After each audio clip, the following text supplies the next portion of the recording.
Akapinda iwo ukamungokarara here. Ndandakatorara. Ndikapinda mubezi. Ndakupinda. Ndakasvikoisa nzeve kuti ndinzoti vanhu vari kuwirirana here kana kuti ndokusvika kunzwa mudzimai ari kubvunza murume uyu kuti wakadii kuuya nezuro. Wakanga uri musi wechipiri kuma11 usiku. Apo murume uyu akauya kuzondimutsa kubasa kwangu inini achinditi chenjerera, ndaona munhu anga akamira pa inogona kuita mbavha yatiza ichiuya kusaidi kwako kuno. Apo adaro andimutsa kudaro akabva anditaurira nyaya yekuti mwana wake atizirwa nemusikana nemwana wake. Saka ndo zvandafonerwa kubva kubasa ndikuenda kusorovha kumba uko.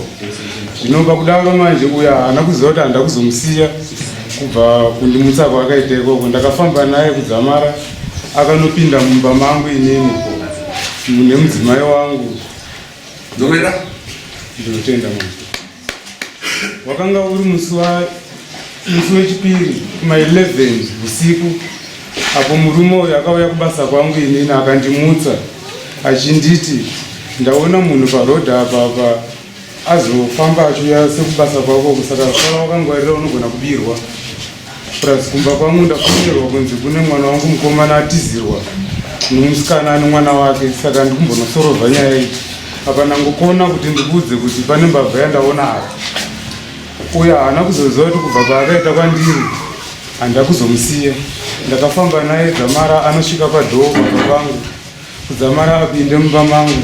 Achipinda mumba ini ndakakunda kumhanya kuenda kuwindo kuseri, hakuna mawindo pendi, kune marata chete. Ndakasvikoisa nzeve kuti ndinzoti vanhu ava vari kuwirirana here kana kuti. Ndokusvika kunzwa mudzimai ari kubvunza murume uyu kuti wakadii kuuya nezuro. Sekuti uyu voisi rake ranga riri padenga nokuzoti nandiko, asi haana kuzoti ndakanga ndauya nemurume uyu. Ndanzi wakadii kuita sei? Wakadii kunge wauya nezuro. Hameno kuti semunhu aida kubawo haana kutaurisa zvandikanzwa kuti mhinduro yake akati kudii. Chechipiri mudzimai abva abvunza futi uri kuda kumborara here kana kuti uda kungoita wobva waenda. Panguva iyoyo manje inini handina kuzomira kuti ndakabva ndanomutsa inini amai vangu kuti mama uyai mumboona zviri kumba uku munhu uyu ari mumba mangu izve so. Saka panguva yandaimutsa mama voisi rakaita serinoenda mudenga nenyaya yekuti vanga vakotsira. Saka pakukotsera kwavo mama akazonzwira kurefu ndatosimudza voisi rapinda zvakare munzeve dzemurume uyu. Ndopaakazotiza ini ndakunonosvika 10 meters kuti ndinonosunga dhoo kana amai vachiuya akandikunda bhatisi. Uyu murume akabva asiya foni yake iyi yakadonhera pasaidi pomubhedha wangu mumba. Ichi chikabva chadonhera padanga rehuku. Ichi ndakazochiona ndakunomutsa munin'ina wangu ndanzi chendomutsa munin'ina wako auye azvione zviri kuno. Iyi foni ndo yandikaona iri mumba iyi. Adaro futi ndikudzokera kubasa kwake murume uyu. Ndikusvika ikoko ndikutema masolo ekubasa kwake. Ndokuuya makuseni futi ndichikatorara ini. Ndakangonzwa vanhu vachingoti ndipapa pamba pacha aine mupurisa wanga ainaye achinzi ndiye aita izvozvo. Ndatotaura naye usiku, iye ari ndiye abva kundishungurudza usiku kumboko. Saka handina kuziva kuti chinangwa chake chaicho changa chiri chekumboita sei. Pano pandanza ndinotenda ndandoda kukubvunza. Ndinotenda ndobati wapwanya masora. Mapurisa ndobva akuita sei? Ndakatongoya ndichingonzi wasunga. Ndakatombopa maoko ndakazobvunza kuti muri kundisungirei nauya mundei. Zvakanzi wapwanya masolo uko kumapast 11 usiku kuti ndii kubasa kwake uko. Ndobva ndati aiwa mirai rega ndimutse baba ndimutse amai. Vari kuziziva kuti kuma11 tanga tichiita nezvei, ende zvakare tanga tichiita nezvei. Uyu murume uyu ndiye wataitodzira naye panguva idzodzo. Zvakare nhau iripo ndeyekuti kubasa kwake anga asingatenderwa kuti abude nguva idzodzo. Kukavhiridza nyaya yekubasa kwake kuti anzi anga ariko. Iye ari mugadha anosevenza kusvika ma5 kuseni.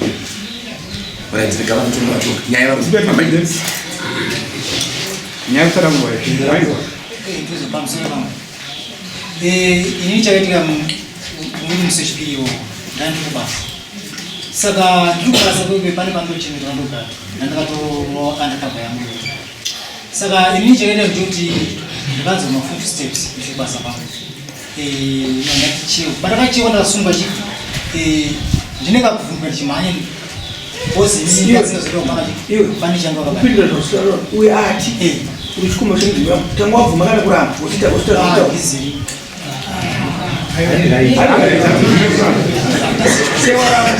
Yabana kuchitaura manje. Pamusoro na. Ndiri kubasa uye ndandova ndakavhanya.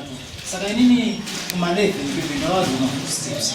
Atoshoka kusema. Pandakati cheo bosi pandakati pakati different. Ndakati ndatosumuka nesimba chiranocheza mini pawi unadiyangu. Saka pandakashidza ndiyangu ndizapoti bosi tinogara ite distance. Kuno pandoshanda ine kunogara pane distance kuva ni half a kilometer. Andozona. Saka pandakashidza ndiyangu kuzodzoka ndikaona kuti pasina munhu. Andozona. Saka tadzira kudaro isizo kuseni andi tara zvino ataspota ati bhuzi dzati aita vanhu vatatu kuti bhuzi no wabudisa kudhara kuti auna mosha ya tokanya foni iyi iri apa ndiyangu nditi.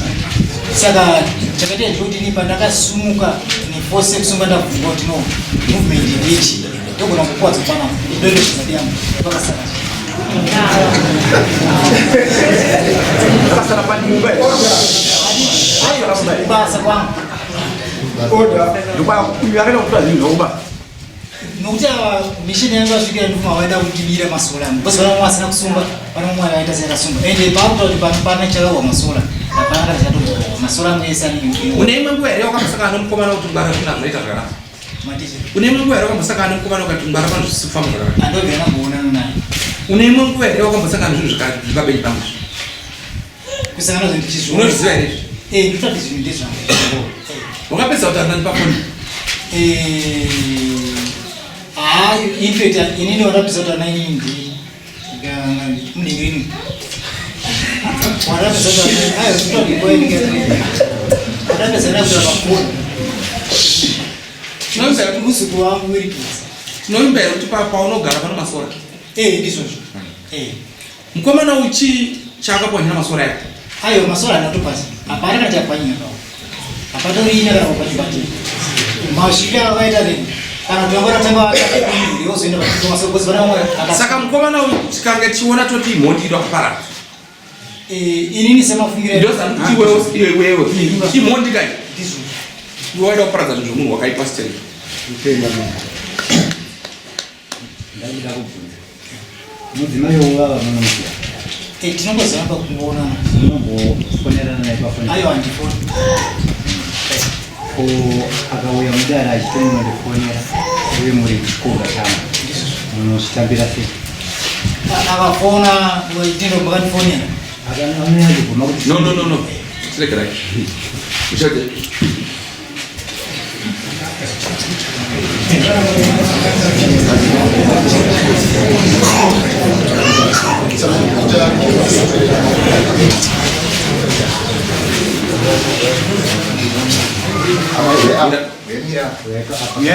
pasera lekuseriwa lekuseriwa pakati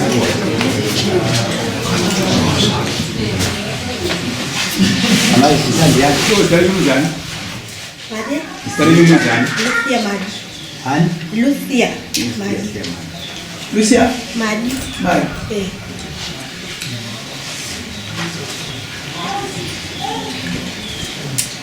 right amai muri pamberi pamama panoda kutaura chokwadi handiti munofanira kupika kureva chokwadi munofanira kutsakanurana uri pavanhu nokudaro musaitaure muchidaro panozvadaro musaidaro inguva ipi paakasvika uye achikunokira mba mako Akasvika kuma 11.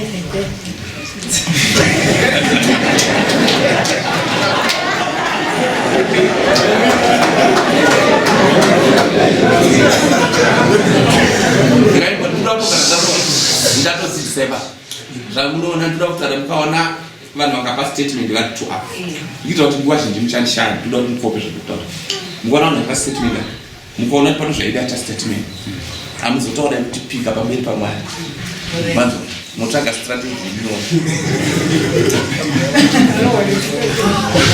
right paakasvika achiti uya tiite bonde wakati kudii ndakatanga ndamubvunza kuti akatanga anoka vandati ndiani ndobvati ndini saka ndakati pamwechi rume wangu auya kubva senguva dzanouya manheru nguva dzisanoachero nguva ndobva ndavhura dhobho ndadzokera kunorara vandasvekwe ndiona uye munhu uya auya sei inandidanine naye vandati imimi mavasezva ndatouya ndatobva ndavabvunza kuti kwaimimi mukadi kuya nezuro ndichida kuti vasangane nani nemurume wangu anga ari varachiro ndobvaita sei futi ndopa panguva yange inonora zipi yakewo ndopa murume wangu akangwa murume wangu achinoshedzera kwamama achiti ambeya dhenze ndobati munhu akuti ambeya dhenzewo ndiani ndobva ndati handisi kuziva abati ndipe bhutsu dzangu nditese ndiende tivhure dhoo ndiende ndobva siya foni yake ndobva atonedza yeti kudanga akutiza paakapinda iwo ukamungokarara here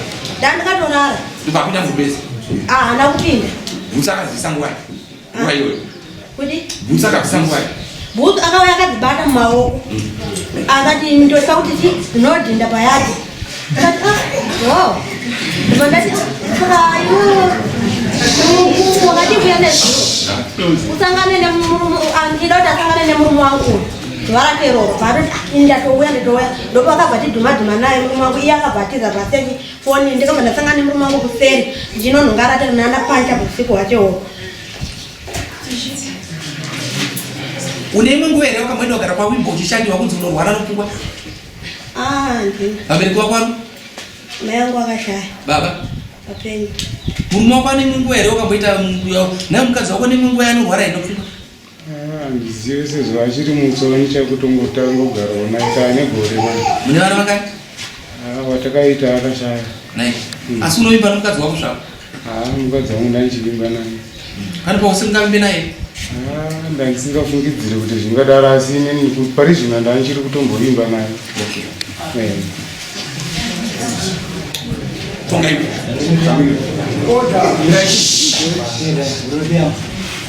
Wapanza patashika.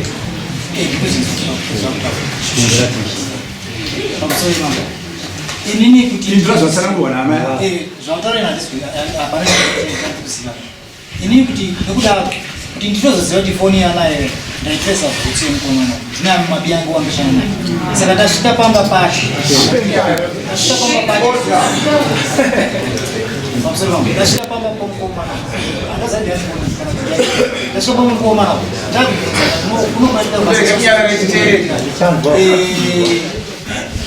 uyu akabva zviramba bhutsu hatidi yasvika panapa haisi bhutsu yake dzinofanana andizvona dzinongofanana munhu ainogadzira ini chete zvataura saka takuti titora mukomana tinomo maberi mukurisa ukati naye mukomana ayo akabva aramba kasi kusungira ndopakabva atobudisa zvedzayo ndire zvakati ini ndokuda totoziva kuti ndinoti allright saka zvinhu zvangu zvandiri kutsvaga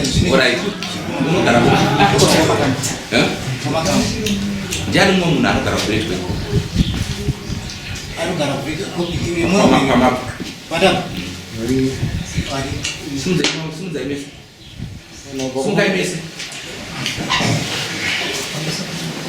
right ndimunobva kumwachache mese ndimunogara novana ari kupenga ari pakati anorwara nebrain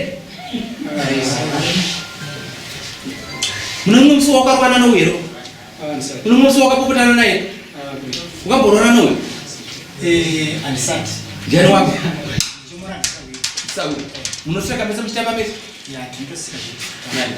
hamuna kana pamunoda mudzingo mese hapana munowirirana zvakanaka zvakaibvunze sauri sauri wako akagona ikanoti chokwadi kana kuti munyikurei wanokudai apa kungunzvika zvakachokwa chete mukadzi tichosha Nai Samira wako. takatomupfusi yatotsvaga kana pakwazi nekuisa useni yatomutsvaga wekuti akabva atotiza Samira wako. Mudze Samira mukadzi. Garai paso. Kama kama. Unomwera anogona kupupurirawo. Unomwera anogona kupupurira. Nesa no meshikama. Ndati unomwera asiri anogona kupupurira. Ari asara kumba sinomba. Oh, yani wako. Ndisabira kuti ukombani mwanzo shanda naye. Usawira anonyepa. Ndizvo ndo ndamwechita. Ndati sawira uya anonyepa ini. Ndasonda hafu kuti ndiri uno vamwechete. Uraitireka tukupe nguva uya musi wa 8 nasawira wako asiyo uya wazvidzwa ndizvo zvedu musi wa 8 right pane nyaya ndaungokuudza musha yako yanga ichitaura kuti unofanira kubhadhara mubetu sinzi usina kuzodya muchero pakati asi kuenda pamba pasiri pako asi kana yauya musi wa 8 tikaiita sezvatinoita tikaona tikatarisira nezvatasangana nazvo nanhasi tikukurwa mubefa tosangana endavo wazvinzwa endavo uye nemari yedai imi mauya mese nhasi uyai futi vauya nhasi wedzerai futi kuya novamwe futi vanoziva umbohonyai iyoyi uyo atore wake wanai asi ndakuti ndichipa judgment musi wa 8 ndichienda kuwaranura kumba kwako wozwa nditambisira mbuno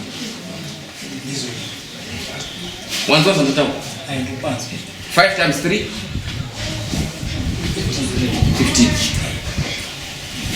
1500 kana deti wasvika pasina change wasimudzirei Msoro changamira. Magara kwa mkomo wangu. Sana kumbiro kuti kudane pasi zvakati. Ndinoona naye. Sata zvinonzwa 8. Ko zvanga zvaipei ndambotaura ndichilecture panapa ndikati munhu unokodzere kuramba isi tozotsvaga kuti nyaya inoti kudii wanzwa zvandotaura pandapinda muno saka ndazvitsvaga sindazva saka ndaikuudza kuti sinzi makachenjera mongorarama tosangana musi wa 8 because isusu umbotanawo wakakwana but umbowo wanasahwira novamwe ndo kunyepa asi wiri watabvunza tinavo wakwana pamukupanga changamira ndakadza kuti isusu kana wachikwanisa tanga wabhadhara $20 gonengenda panze because matoramba kuwirana neni hakuna kuwirirana regera because tosangana musi wa 8 kana pasina bhadhara $30 nemitombo indai motsvaga tsvagai mwina enda panze motaura une makore mangai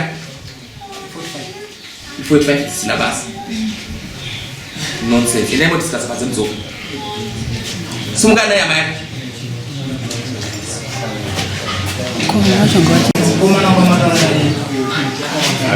taura kuda kutaura namambo taura tizwe taura nehama yangu saka pakutenderana nazozvishuwa ndakasvika mumba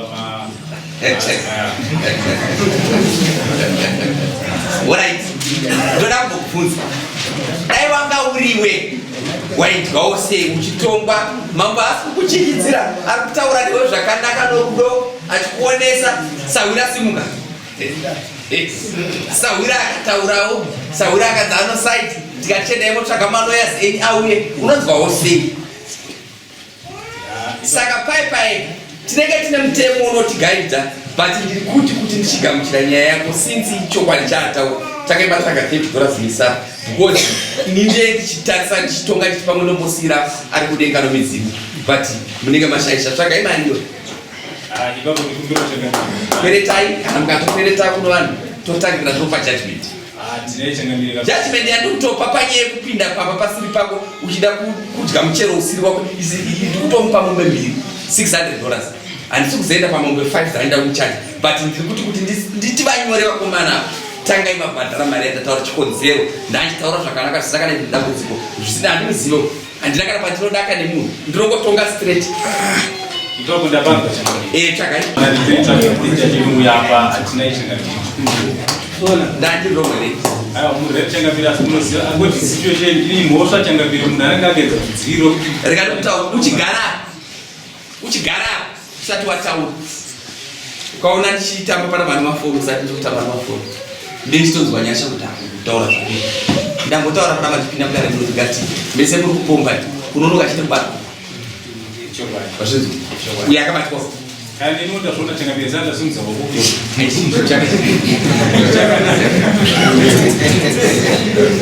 Kana yo kudawo kuzokana kuzora chifoni chakadai. What I need to go to no man is a space. But judgment, the trust young women, wait a moment. To be no changa bila to do 4-5 days.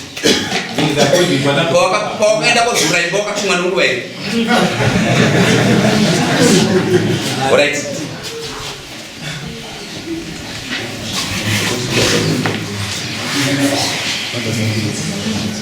Right. Kita ingat itu. Bomira Husiku katibu wa yoba na baba. Ngoli mani murumo wako. Mwana mchipo chombo kuna mwana. Tite. Siana no shaka wani. Yoba mani mtatu wako. Uyitotu. Uyo ndisawira wake apana anwa garage na yatambuza tunowadzana zvakadi patatu ona utotiji. Mutazi yakatize monite. Ngoro ndono tamuye. Boza kuya utakanya. Ida murumo wako sezvari washinzwa. Ashupuka aite rugaraji ngora bori pari mwana kuna mari tiko gara kumira judgment kuna mambo yo agara kusupinda ko kati mai mai Chari.